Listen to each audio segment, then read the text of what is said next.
Hello from Epic Snap Stories. Today I'm going to explain an action horror movie called Samurai Reincarnation. Spoilers ahead. Watch out and take care. The movie is set around 350 years ago in the aftermath of the Shimabara Rebellion in feudal Japan. This is a time when the ruling military government of Tokugawa shogunate had annihilated a force of 37,000 Christian rebels. In the opening scene, the heads of the mutineers along with their leader, Amakusa Shiro, are put on pikes in the battlefield. The Tokugawa soldiers then watch a theatrical performance in front of the Shimabara castle to celebrate their victory. But none of them realize that there is a demonic power working in the area. Just as the lead performer comes on stage, the castle is hit by a powerful lightning. Every Tokugawa soldier is killed in the blink of an eye. It is then revealed that this was caused by the spirit of Amakusa. He has now reincarnated in the body of the lead performer. However, the Christian leader is angry at his god for forsaking them in the war. He then calls Satan to help him avenge this loss, promising to give his soul in return. Soon enough, Satan grants him the power to resurrect dead people and turn them into evil spirits.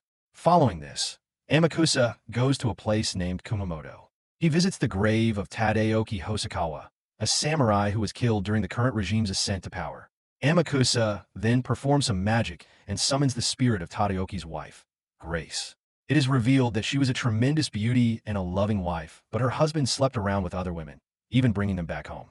She still stayed loyal to him while also devoutly practicing her Christian faith. But her continued dutifulness made her husband insecure, and he regularly lashed at her. We also get to know that when the Tokugawa army started marching towards their province, Tadaoki was called to fight against them. The invading forces eventually won, and Tadaoki was killed on the battlefield. When Grace learned of this news, she was so dejected that she asked a soldier to end her life. But even in the afterlife, she couldn't make peace with the fact that her husband had left her to die. Her spirit lingered on, yearning to meet Tadaoki once more. Back in the present, Amakusa promises to fulfill her wish. In return, she will have to help him destroy the Tokugawa regime. Grace readily agrees, and she is then reincarnated as the evil version of herself. The scene then shifts to a cave where legendary swordsman Musashi is contemplating his life. He founded the School of Two Swords, fought in over 60 battles, and has never been defeated.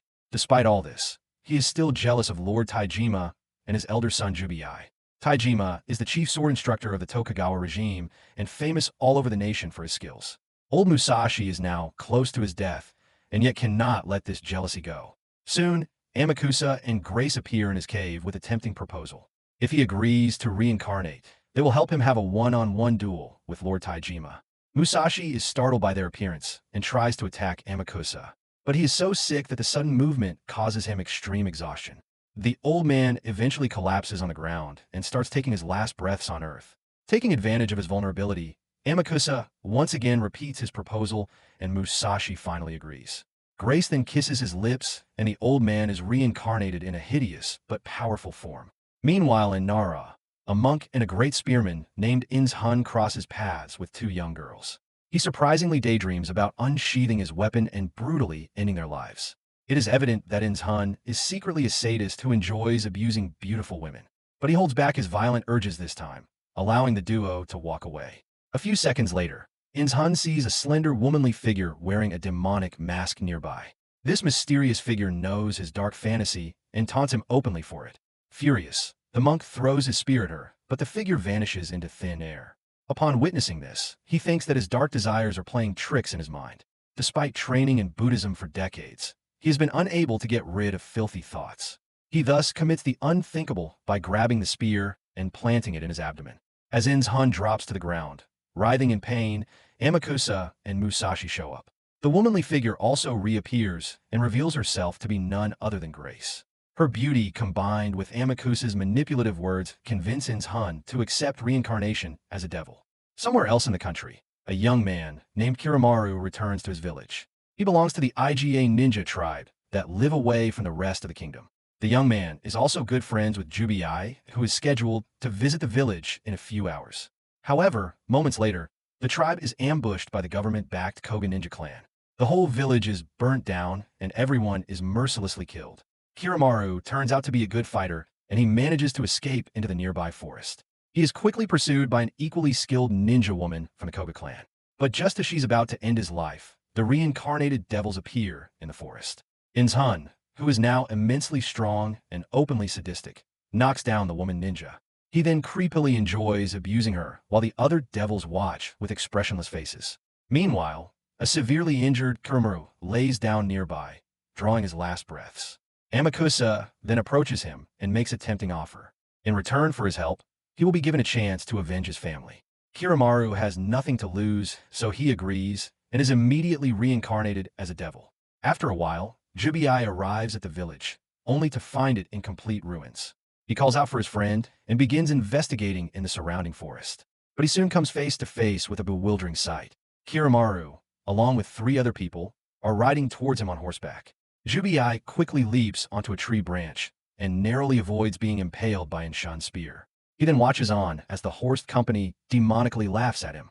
Before they leave, the ghostly Musashi promises to challenge him later at a more suitable arena. With his team now complete, Amakusa begins his plan to infiltrate the enemy castle.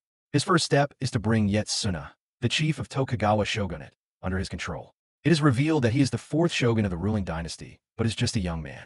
Later, while visiting a shrine in the city of Nikko, Yetsuna comes across a beautiful woman. She calls herself Otsana, but she's actually the devil, Grace, in disguise. The young shogun is unaware of this, and he's immediately smitten by her beauty. So later that night, he asks his right-hand man, Aizu, to find the girl and bring her to the palace. However, the high-ranking official gets some really bizarre news about Otsana. Her parents report that the girl had gone mad and left home a year ago. They think that it is highly unlikely that the shogun saw their daughter in the shrine. Aizu later analyzes this information in his chamber and concludes that the girl must be a spy. So, he asks one of his men to kill her immediately. Unbeknownst to them, Amakusa and Kiramaru have sneaked into his chamber. The devilish duo then brutally kills both Aizu and his man, leaving their lifeless bodies hanging by the roof. On the other hand, Otsana sneaks into Yetsuna's palace in Nikko. She uses her dark magic to evade the guards and makes it to his bedchamber. There, she strategically strips in front of him, which is enough to seduce the young shogun. The duo then heads to his bed and makes intense love. A few days pass by, and the news of Aizu's death reaches the capital Edo. The high-ranking officials are worried about the mysterious manner of the death. They are also concerned by their shogun's abrupt decision to prolong his stay in Nikko due to a girl. In the meantime, Otsama continues to distract Aitsuna from his duties using her beauty. But not everyone is ignorant to her dark magic. Jubiai's father, Taijima, has already sensed that there is something sinister about the stranger.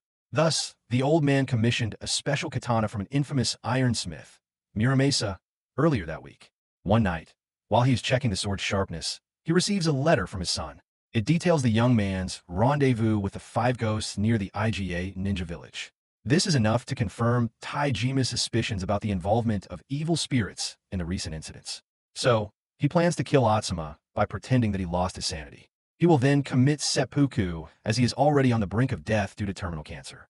Later, as Taijima heads towards Nikko Palace, he is interrupted by Inzhan. The devil is boastful about his newfound powers and challenges him to a duel. But Taijima proves to be too much for Inzhan despite his old age. He slices up the devil's head with one quick slash of his new sword. Amakusa and Musashi, who have been watching this duel, are thoroughly impressed by the old man's skills. However, Taijima is now too tired and his internal organs have collapsed, leaving him vulnerable. Amakusa uses this opportunity to probe into the old man's heart and see his deepest desire. It is then revealed that Taijima considers Jubiai as the best swordsman in Japan. He always wanted to have a duel with his own son just to see who would come out on top.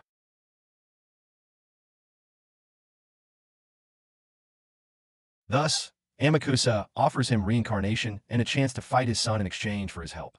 Consumed by desire to test himself against Jubiai, the old man accepts the offer. Following this, Taijima goes back to his home and sits in his chambers as if nothing has happened. Jubiai also arrives back from his travels later that night. He is eager to meet his dad and discuss everything he has seen. But as he approaches the old man, Jubiai senses that something is off. Taijima slowly turns his head around. His eyes now have a demonic glow. He then attacks his son at a blistering speed, but Jubiai somehow manages to parry the attacks and runs away. Elsewhere, in a remote shrine, Amakusa carries out satanic rituals to cast a curse on Takagawa's crops. The scene then shifts to Edo, where farmers have gathered in front of the governor's house. They plead with the guards to forgive this year's taxes, as all of their crops have turned out to be black. However, the guards refuse, which leads the already frustrated mob to protest against the shogunate's taxes. In the ensuing chaos, a guard mercilessly whacks a farmer with his baton. The poor man falls dead on the spot, and this is enough to scare the crowd away for the moment. A few days later, Kiramaru is roaming around the area when he suddenly sees a beautiful girl in front of a grave. The young man is immediately attracted by her beauty and approaches the spot. It is then revealed that she is Omitsu, the daughter of the farmer who died in the earlier protest. Despite being a devil, Kiramaru begins to feel affection for the orphan girl. On the other hand, Jubai seeks out Muramasa, the infamous ironsmith boycotted by his community. They believed his swords lacked grace and contained wicked magic. Therefore, Jubai goes to his hut and convinces him to forge a sword capable of killing demonic spirits. In the meantime, Amakusa reads Kiramaru's mind and realizes that the orphan girl is slowly changing him back to a human. Thus, he manipulates him to give in a lust rather than love for the girl. Following this, Kiramaru goes to meet Omitsu and attempts to force himself on her. He tears her clothes but cannot completely give in to lust. He then lets her go and begins to cry, regretting all the things he has done. Suddenly, Jubai arrives at the spot and confronts his old friend. The young ninja sees this as an opportunity to repent for his actions and begs to be put out of his misery. However, Jubai urges him to regain control of his conscience by fighting the darkness within. Meanwhile, the Tokugawa shogunate holds a lavish hunting party in Nikko. A group of angered farmers interrupts the hunt to protest the high taxes that were collected to fund this event. However, Atsana and Taijima, who are in the hunting company, manipulate Yetsuna. The latter then orders his men to round up all the protesters and kill them on the spot. By the end of the day, the governor of Nikko crucifies the executed farmers on a hill. The rest of the villagers are forced to watch the brutal display of power. Amakusa uses this opportunity to cast a dark spell on the gathered crowd. He incites a bloody riot among the peasants who ultimately kill the governor. He then rallies them as his army to ride to Edo and overthrow the shogun. As all of this is happening, Muramasa finishes forging Jubai's wicked sword. In the next scene, Kiramaru attempts to escape with Omitsu, but Amakusa catches him and brutally finishes him off. At this point, the entire region between Nikko and Edo is burning as Amakusa's forces head towards the capital. A heartbroken Omitsu then takes her lover's body to a nearby fire in order to cremate it. Coincidentally, Jubai is also there, and he vows to avenge the death of his close friend. Just after a few moments, he gets his opportunity as Musashi appears on the spot. The old sword master challenges Jubai to a duel at a nearby beach, which the latter accepts. The next day, Jubai takes his wicked sword and confronts Musashi by the sea. The veteran swordsman, laced with satanic magic, is incredibly powerful. But Jubai has been training under his father since the age of 3. He completely overpowers Musashi, killing the old man once and for all. Jubai then heads to the capital to eliminate the remaining members of this devilish group. Back at Edo, things begin to quickly go downhill for the Tokugawa shogunate.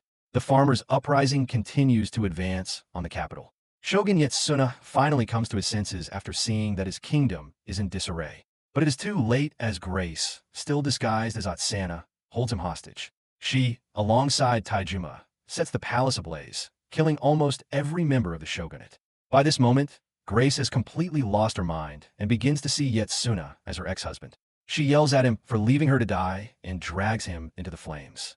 Thus, the story of the Tokugawa dynasty ends in a brutal manner. Moments later, Jubai arrives at the burning palace to fight the forces of evil. Now, covered with Buddhist prayer symbols, he confronts Taijima. The father-son duo then engage in a fierce battle inside the burning halls of Edo Castle. Initially, the old man uses his satanic powers to break Jubai's wicked sword. But as he lunges forward, Jubai counters his father's momentum and drops him to the floor. He then snatches Taijima's Muramasa's sword and slices his throat. With his father now dead, Jubai confronts Amakusa. The Christian leader is impressed by his swordsmanship and offers him to join the dark side. But the young man refuses, preferring to fight the devil instead. A struggle then ensues where Amakusa puts up a valiant fight. But he is no match for Jubai's agility and is eventually decapitated. However, as the credits begin to roll in, Amakusa grabs his severed head and laughs. He vows to continue resurrecting as long as humanity exists, before disappearing into the flames.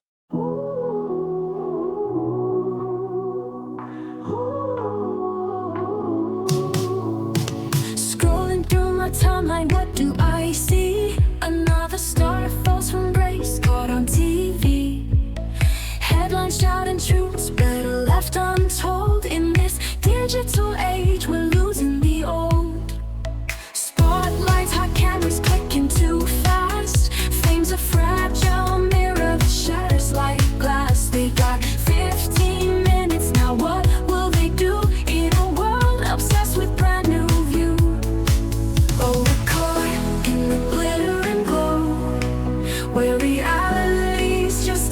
another show. From the red carpet to the tabloid page, this pop culture cage got us all in a craze.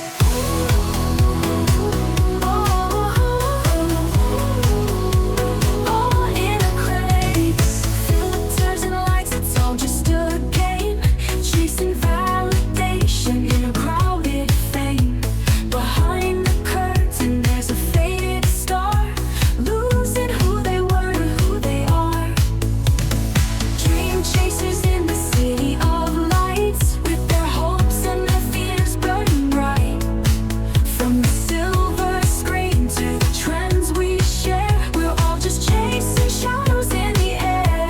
Oh, we're caught in the glitter and glow, where reality's just another show. From the red carpet to the tabloid page, this pop culture cage got us all in a craze.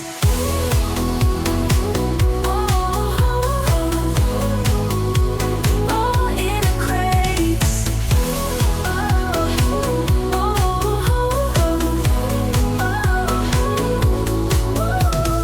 Dream chasers in the city of lights, with their hopes and their fears burning bright. From the silver screen to the trends we share, we're all just chasing shadows in the air. Oh, we're caught in the glitter and glow, where reality's just another show.